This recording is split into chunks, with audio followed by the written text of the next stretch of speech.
There is only one way to start off a review for Survivor Series 1998 : Deadly Game, and that's by singing the Deadly Game theme song. We really need pay-per-view specific music to make a return. I mean, honestly, listen to these lyrics, cause it's a deadly game. I won't do that. We play as we live our lives. Deadly game, when we say what is on our minds. Deadly game, play it now before the game is over. I mean, that's nonsense. I also have a short story for you when it comes to this event, because I knew The Rock was going to win the tournament before I had seen the damn thing. This wasn't because I was some kind of wrestling savant or was on a very early version of the internet wrestling community.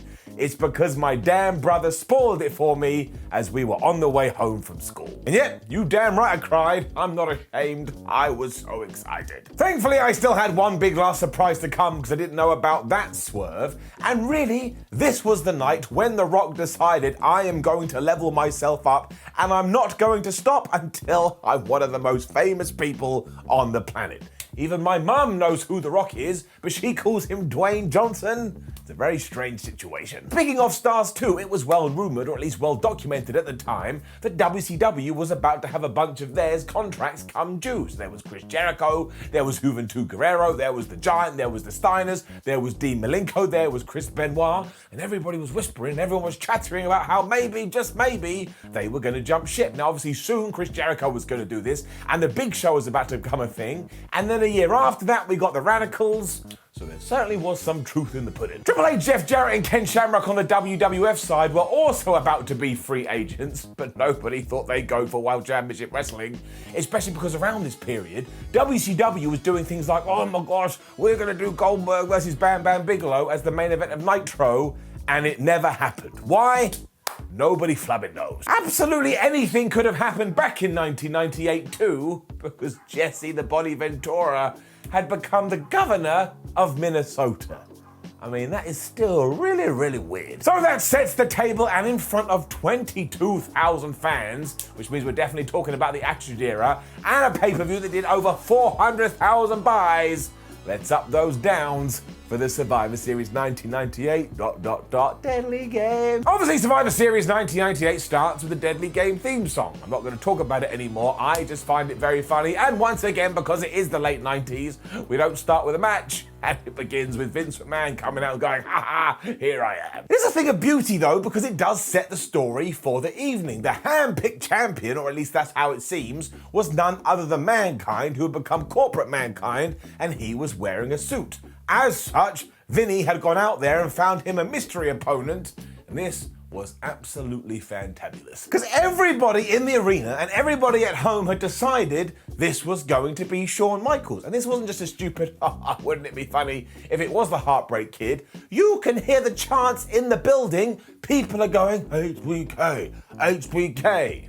But they didn't get Mr. Michaels, and instead, they got the biggest legend in all of professional wrestling, Dwayne Gill. McMahon even lets your brain run wild because he starts going, this person's been in WCW, this guy is a superstar. But of course, it's in order to get Mankind through to the next round because he is the chosen one. But do not forget how great Dwayne Gill's entrance is. He has underrated theme music, my word, it's funny. He can't believe he's got Titantron, he looks it like, man, and he's losing it all the time. And by the time his pyrotechnics go off and he almost has a heart attack, it just gets a round of applause. I flippin' love Dwayne Gill. And yes, don't forget that you're meant to be pissed off with this because Vince McMahon is backing Mankind, and my word, he really does. I timed it, and this match goes about 10 seconds. Mankind just gives him a DDT, 1, 2, 3, but is getting it up. Sable is backstage next. She got beaten up by Jacqueline on Sunday Night Heat, so now she's all like, oh, I'm gonna face Jacqueline later and win the women's title.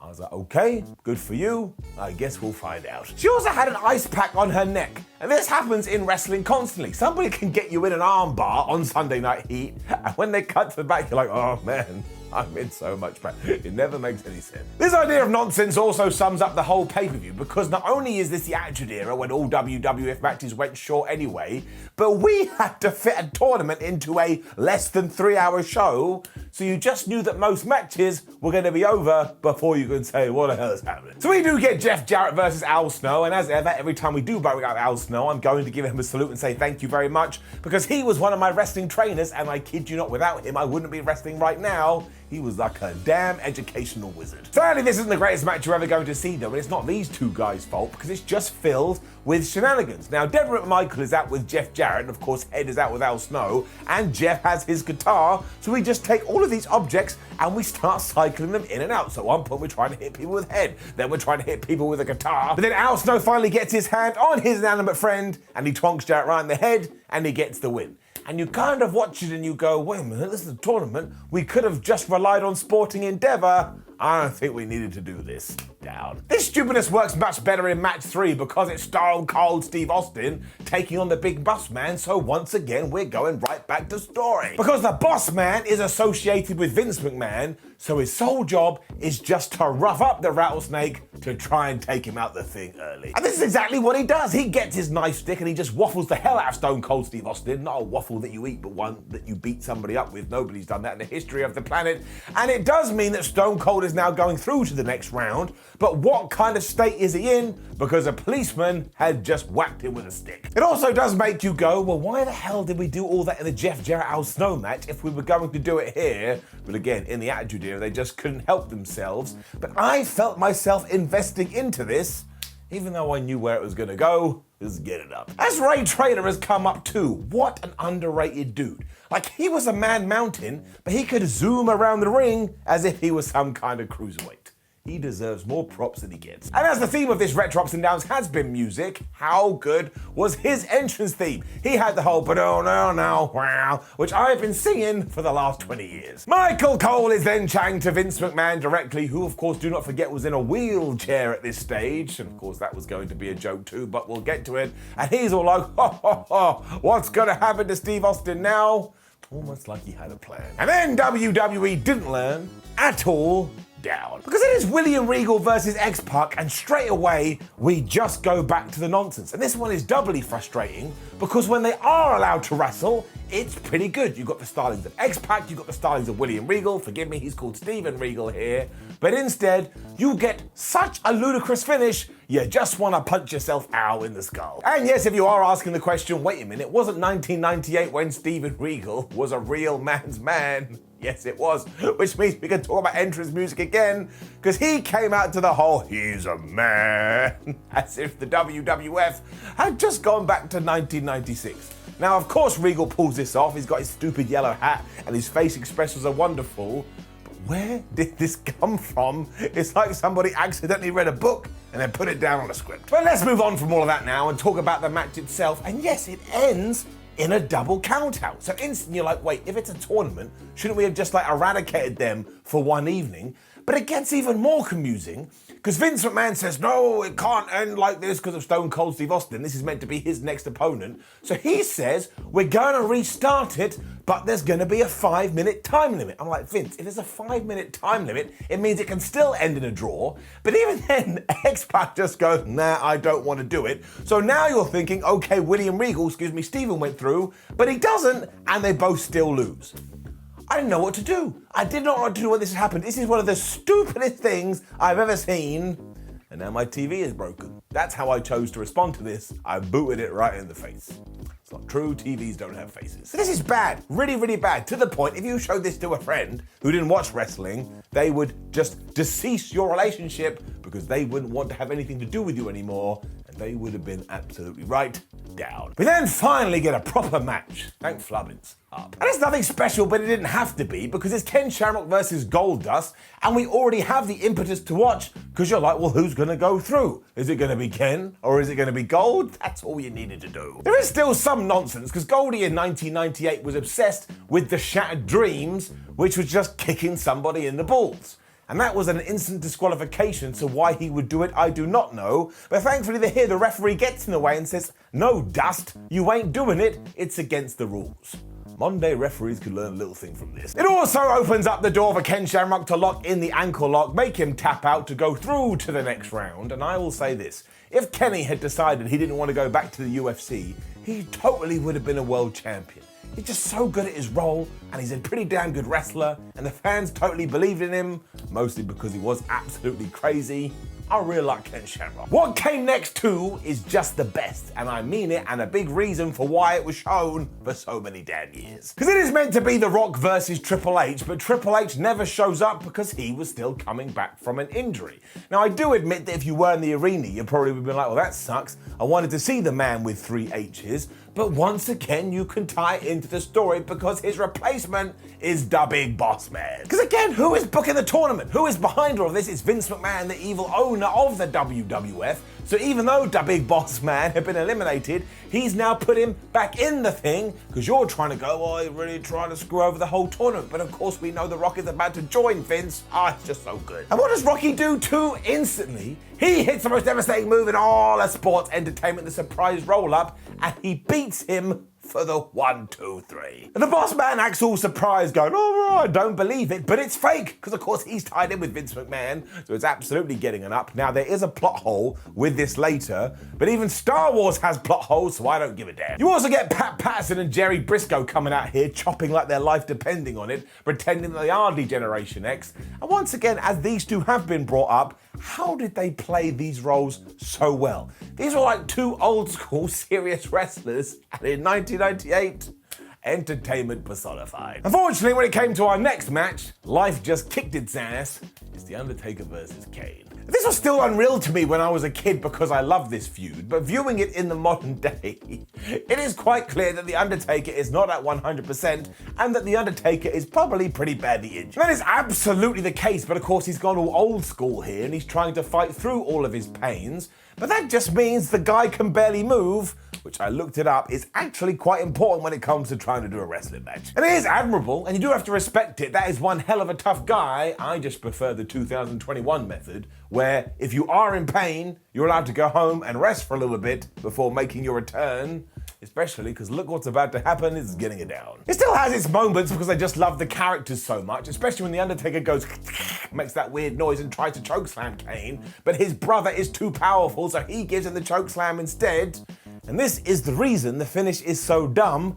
I think they actually forgot how strong Kane was meant to be. Because here you have a man so large he can throw the dead man around, and yet after Paul Bearer has distracted him, and The Undertaker has given the Big Red Machine a tombstone, Paul Bearer holds onto his foot as if that's the reason Kane wasn't able to kick out.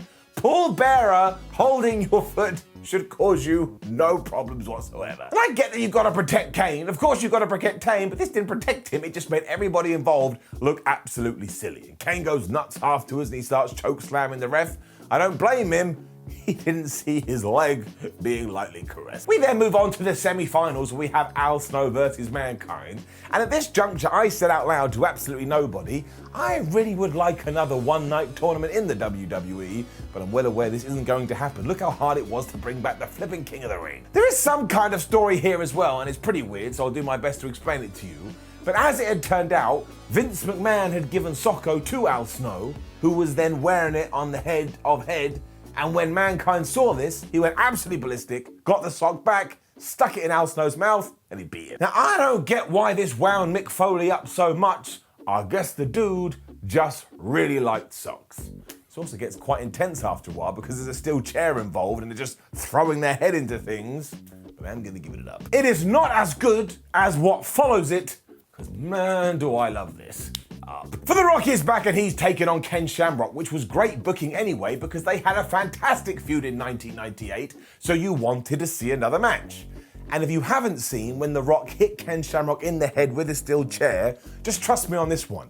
Do not go and find it. It is one of the most disgusting and one of the sickest chair shots you will ever see, to the point you will go, how has Ken Shamrock still got a head? It should have just rolled out the ring and onto the floor. It's a solid match as well, with The Rock clearly being beloved by the fans, which is especially true when he hits the people's elbow that is in its infancy here. The crowd had totally already bought into that though. As soon as he gets into the position, they all go mad, and they were actually happy to go, yeah, I think a running elbow drop could win a match, because when Ken Shamrock kicks out, they all boo. It is the finish that I do love the most though, and this is where we have our plot hole, because the Big Boss Man is back. I mean, he is just all over the place here, and he goes to throw the nightstick to Ken Shamrock. But in what can only be described as absolute perfection, The Rock grabs it out of midair, he twonks Shamrock in the head, Kane goes down, The Rock pins him, and now The Rock is going through. And of course, we're meant to think Vince McMahon doesn't like that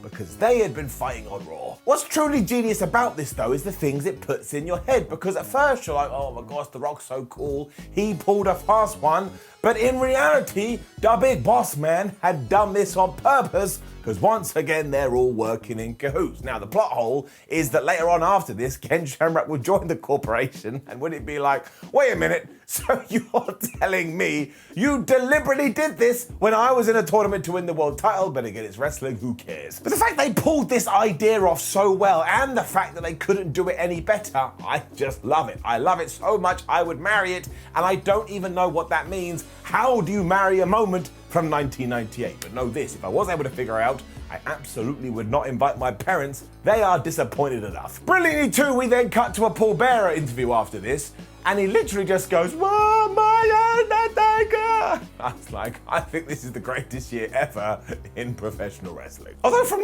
nowhere, you do get Sable versus Jacqueline for the women's title. I mean, I guess you had to do something like this in order to give the event a little bit of a spice, but it really does just pop up. You have Shane McMahon as the referee, which of course was tying into that storyline and was going to tie into the next match, and Mark Merrill was at ringside.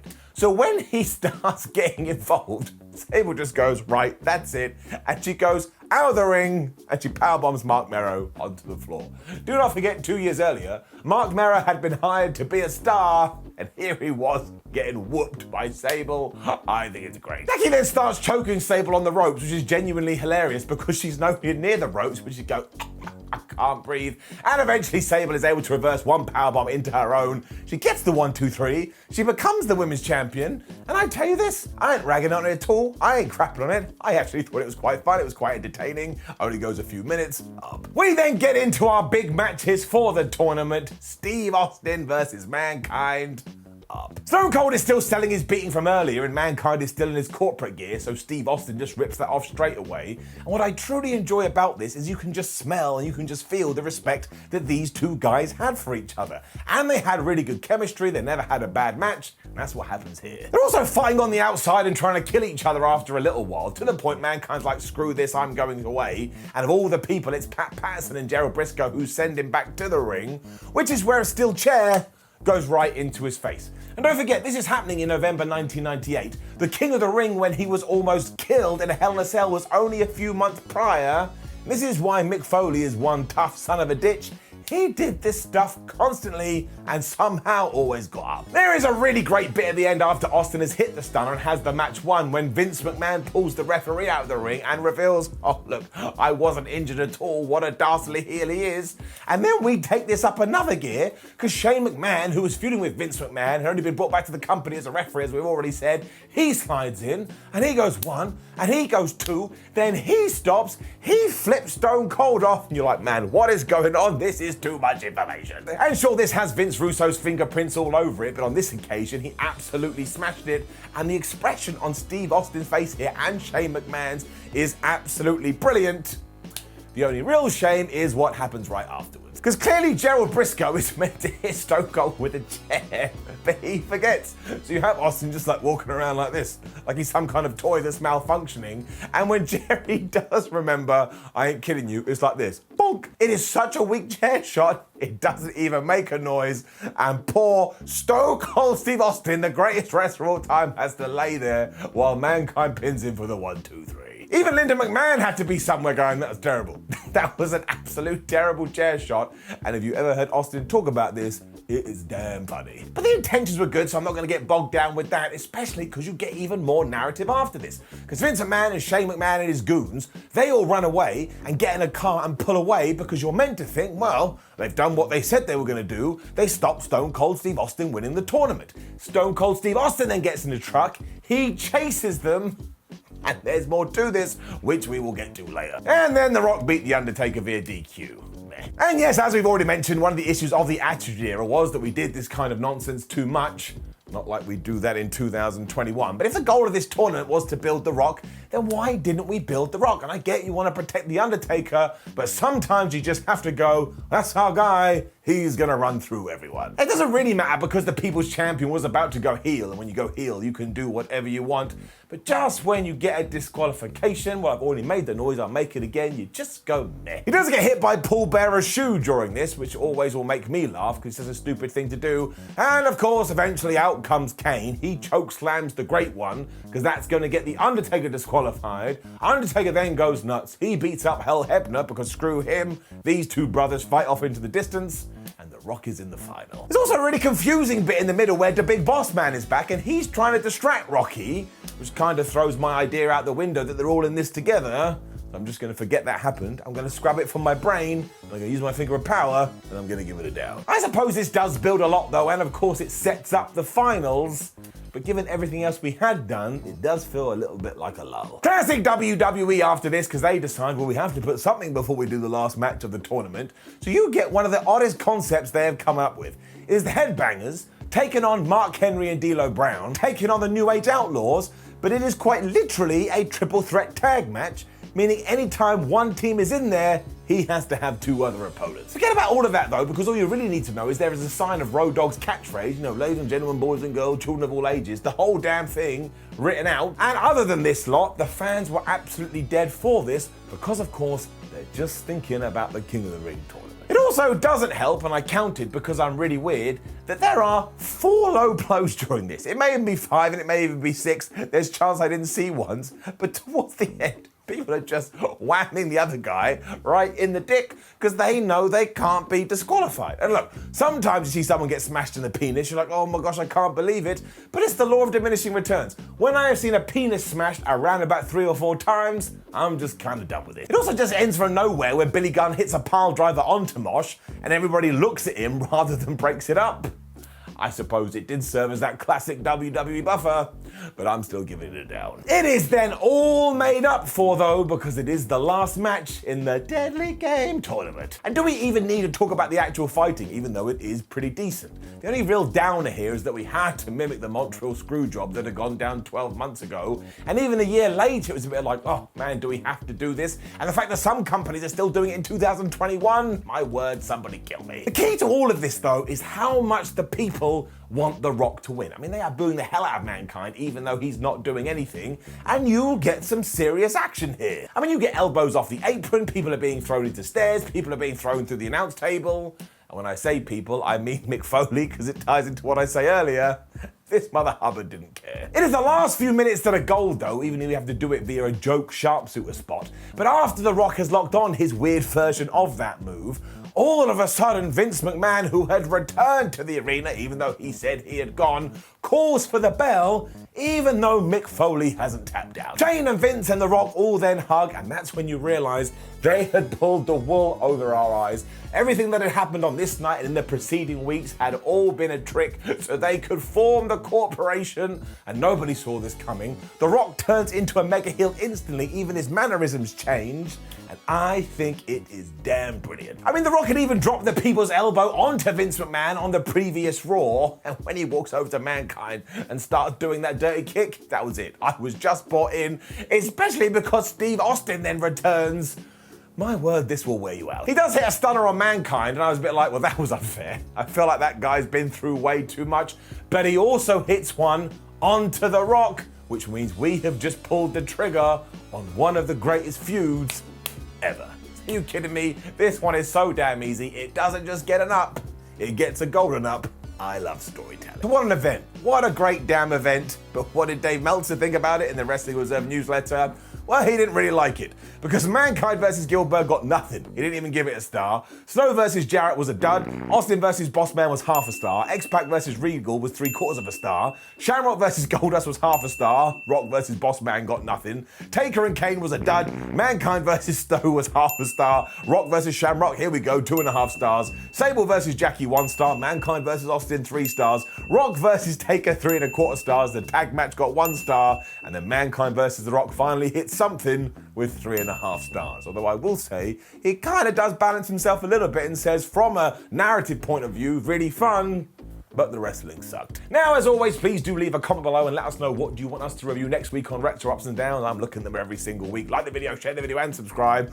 Take a breath, then head over to WhatCulture.com where you can stay up to date with all the latest wrestling news. Make sure you come follow us on social media, and there's a ton of Retro Ups and Downs videos. Come back in time with me and have some fun. My name is Simon for WhatCulture. Thank you very much for joining me as always. I will see you soon.